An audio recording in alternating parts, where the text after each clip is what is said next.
video, we'll be installing Handshell 6.86, the H6 display that sits on top of your steering wheel with the Blindspot front bumper camera. So this will not block any airflow. It comes with a pry tool, very easy to install. There's the display.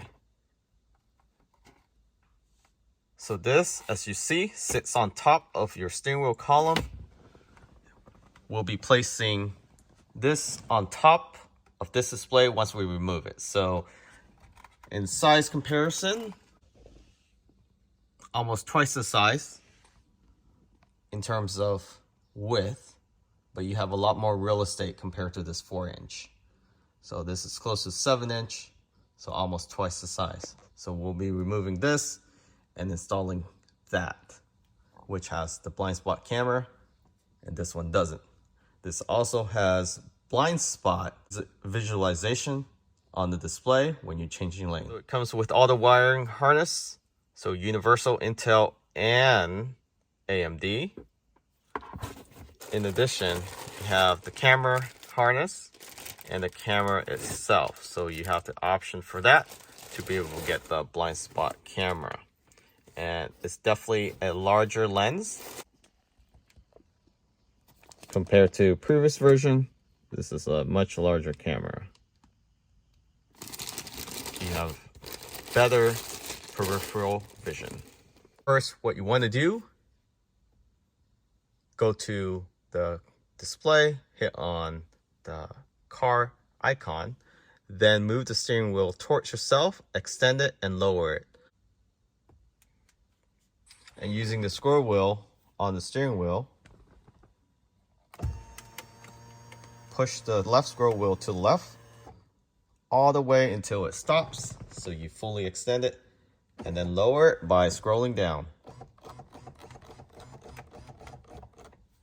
Once you have it fully extended, there's 4 total mounting bracket clips that you just need to put in the pry tool here behind the column and do that on both sides simultaneously. You can start from the front ones, which is before the column, the dry column and the signal, and then work on the rear ones.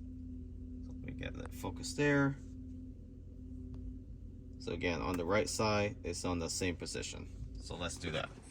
So before you remove the upper column cover, remove this dash first. This is very easy to install. So on each side of the dash, so on the driver's side, there's a panel here. Remove this panel with the pry tool that is provided. You want to start on the top, work your way in the bottom, and this comes off just like that. And do the same on the right side.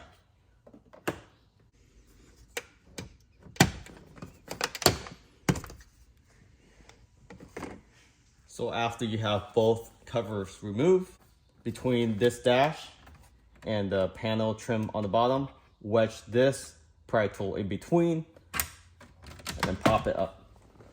And do that for the passenger side.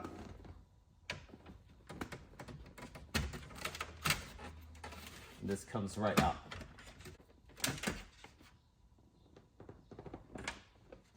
So next, we'll go ahead and remove this leather trim, vegan leather trim. Some car might have a torque screw that you need to remove. Others will have a clip. So this is an older Model 3, so it has the torque screw. So we'll remove that. And then we'll pop this open. So for the vehicles that have a torque screw here, this is a T20. Go ahead, turn it counterclockwise.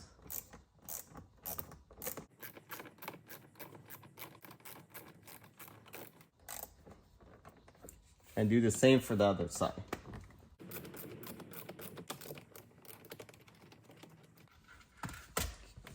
Once you have removed the actual vegan leather cover here, reach in with one hand, get a little leverage, and then using the pry tool, press it in between the gap here. And this is the only panel gap in the Tesla vehicle that is actually tight. So while you prying it open, lift it up too. And it pops open like that, and actually both pop open. If you have a newer vehicle, it may be a little tight, but this is the best way to do it. And then do the same on the other side.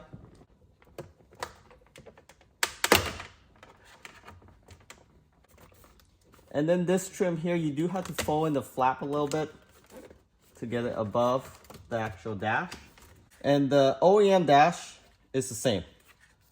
So this is also from Handshow. We'll go ahead and disconnect this one.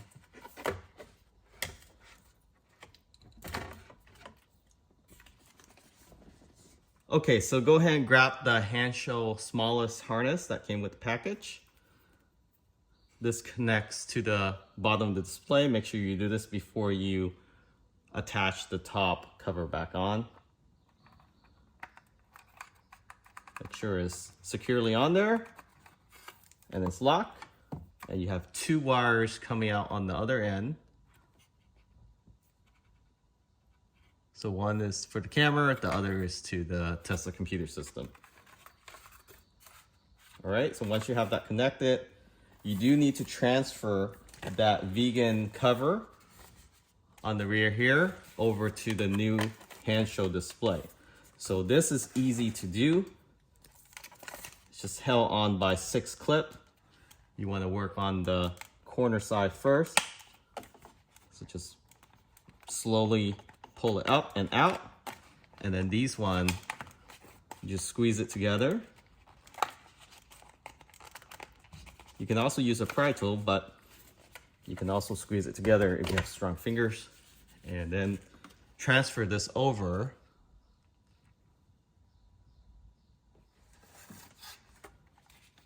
to the new display. Same process in reverse order. So just press it in, press it in, press it in. And once it all locks, pull the side tab over. And the other side tab over. All right. So again, the key is moving the steering wheel back. It makes it a lot easier to work with.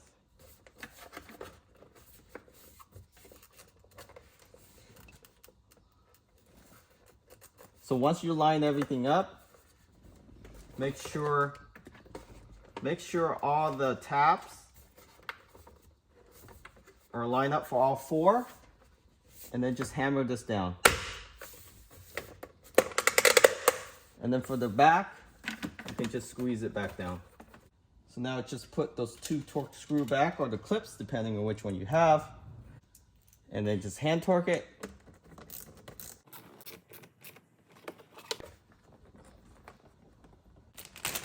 And this is really the main reason why you should buy this. If you buy this without a camera, you're really missing out. So make sure you get the camera. So it is a separate tick box. And it's mounted right above, between the bottom of the bumper and above the vent. It has this mounting bracket that is adjustable with adhesive and 2 screws you can use. Drill into the plastic. And this is a much higher definition camera.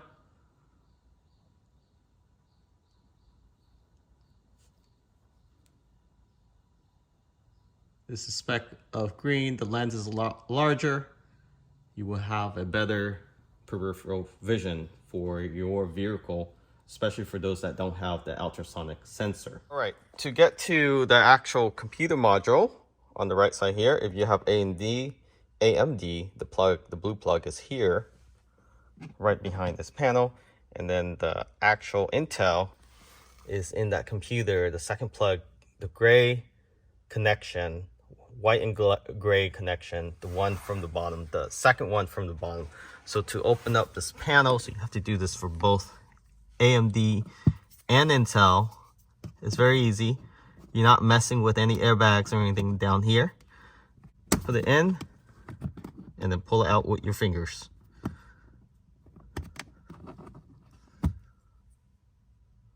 Just like that.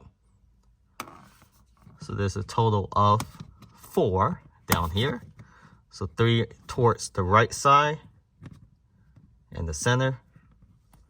So I got 1 already. Here's the second one.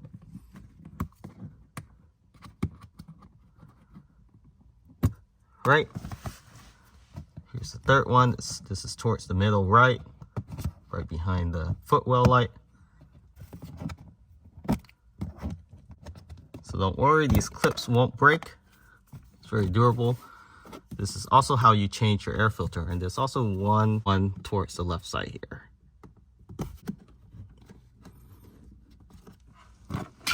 All right, so once you have all 4 out, use the pry tool and pop this open, and then slide towards yourself, and it should fall down. So for your AMD people, you have to remove this panel, and this is easy to remove. There's actually this panel here that you pull out and then lift up. And then there's a clip right here. Make sure you pull that out, and then you can pop this open.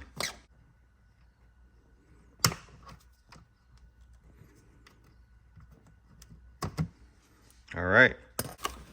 And then these rubber trim, you can just slide out and just pull straight up, and then you glide it out just like a ladder, L shape. Pull this up and it slides right out. And for those AMD folks, you should have a blue plug right here. And then taking the Hansho wire harness, I had to disconnect it from the display because it won't fit through here with all the other universal harness. So we'll fish this through from the bottom. So from down here through there. So there's a little slot opening, but you can fish it through there. Just like that. So I didn't need any fishing wire. I just sort of just put my hand underneath and push it through, and then pull it from the top. And you want to run this long enough so it reaches the display. So not too long, but enough to reach the display with a little slack. So this is for Intel. So it's the plug above that beige one. So one above that one. So it's actually the gray one.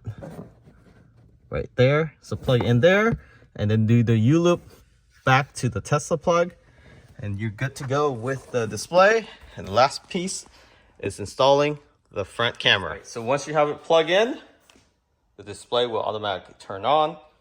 Make sure you power off the car and put it in service mode. Before you power off the car, the key is to turn off the car by putting it in service mode and then power off under safety before you disconnect or reconnect those wires. So now it's booting up for the first time. It knows this is a Tesla Model 3 in white, auto detected, and this is the default display. Okay, to remove the front, to install the camera, you want to pull this up and then disconnect. Put this aside. You have 10mm bolts here, here, and under the carpet. So we'll start down here first.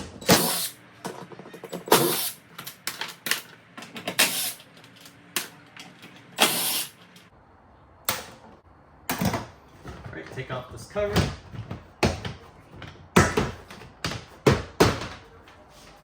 Take this vent out.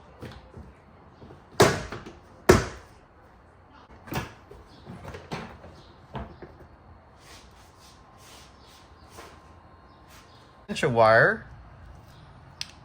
You want to get the small end where the plug is. Run this wire in the middle of the actual bumper, in between the plastic. You can actually fish it through, and then from inside you can pull it out right there, and then just run it along. You can either run it through the firewall, which is highly recommend, right there, and then run it through the carpet, or you can run it along the actual fender, but then you might get some air leaks in there. So highly recommend running it through the firewall there. There should be an opening. Push it through, fish it through on the passenger side, and then run the wires along the dash over. Okay, so now testing out the camera. So I have the camera right here. So it obviously work. You can see much higher resolution. Even from this dash, you can see it's a absolutely wide angle. It's from A pillar to A pillar. Right in the middle, above the bottom bumper, right between. So this is the perfect space. And I'll show you how it's mounted on a Tesla Model Y. So you have an idea. It's right there. So right in the center is bolted in with adhesive. It's not gonna go anywhere. It cannot fit through this vent, so you don't have to worry about it breaking off or coming off inside.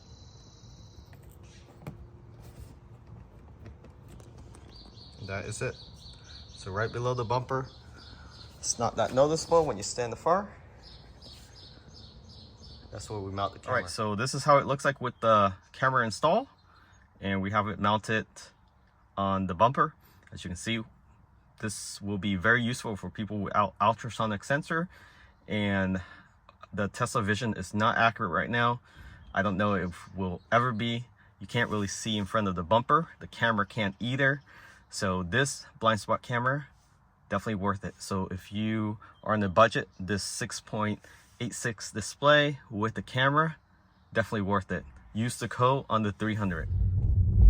All right, so this is how it looks like when it's in drive. As you can see, you have full visibility. Only when you turn the steering wheel is when you lose it slightly. So you have the speed, you have the odometer, you have the speed limit, you have your range, you have how fast you regenerating or not regenerating. That's on the right hand side. But most important of all, you have blind spot. Okay, so this is the startup sequence. You can see there, it's just a Tesla Model 3, so that's very nice. Now the icon is up. This is the vehicle color. You can change this color as you please, but this is what is set to. This is the default. If you put the car in drive or reverse or in any gear, let me enter the pin. It changed to the drive display. You can see the drive display here. We'll start from the left. The left is the speed, how fast you're going in miles per hour or kilometers. You can change that. You have the temperature in the bottom, and you also have your odometer on top. On the center, you have your drive mode, you have your speed, your vehicle, speed limit sign on the right. You can change that to European or other countries. It becomes a circle. This is North America, so it is more of a rectangle. You have your icons on the top, just like any vehicle. Your auto high beam. When you turn on the light, it will also show on here too, just like that. I just turn on the headlights, and then your icon of the vehicle in the middle, you see the light turns on. You turn it off, it also turns off. How cool is that? Great animation. And you also have your seatbelt sign, airbag, and on the right hand side you have your battery percentage and miles remaining. So both, so you don't have to click on or toggle between the two. And then the HP is actually the power you're putting into your motor, versus if it goes minus, then that's when you're regenerating. If it goes positive, that's when you're actually using power from your battery. And then the time, you can change that on the top right there to 24 or 12 hours. So by holding down on the scroll wheel here, push it to the left, you go to a setting mode, and then here you can adjust all these items here. And it's not the display, it's the camera that's flickering, if you're wondering. So the English, you can change that to other language, time zone, Fahrenheit to Celsius, the hour. So I'm gonna do the hour right now to 12 hour, and then I'll just go back to save. And now is in 12 hours mode. Very simple. No software updates required. You can change your day mode. Let me focus this out. It's on right now, brightness 100%. You can make that auto adjust. Color of car, tire pressure, PSI, or bar. You can turn on the plant animation, but I left that off. But it's just similar like the other smaller display, those mini display. You have those animation available as well. Speed limit, as I mentioned, you can change that sign to US sign or out of US sign. And then, of course, time zone. You can change it to whatever time zone. This does have over-the-air update. In addition, it does have a speaker right here too. So very cool. And a SIM port. Not a SIM, but USB-C back here, where you can actually manually update with files. So if you're interested in this display, check out link in the description. Catch y'all next time.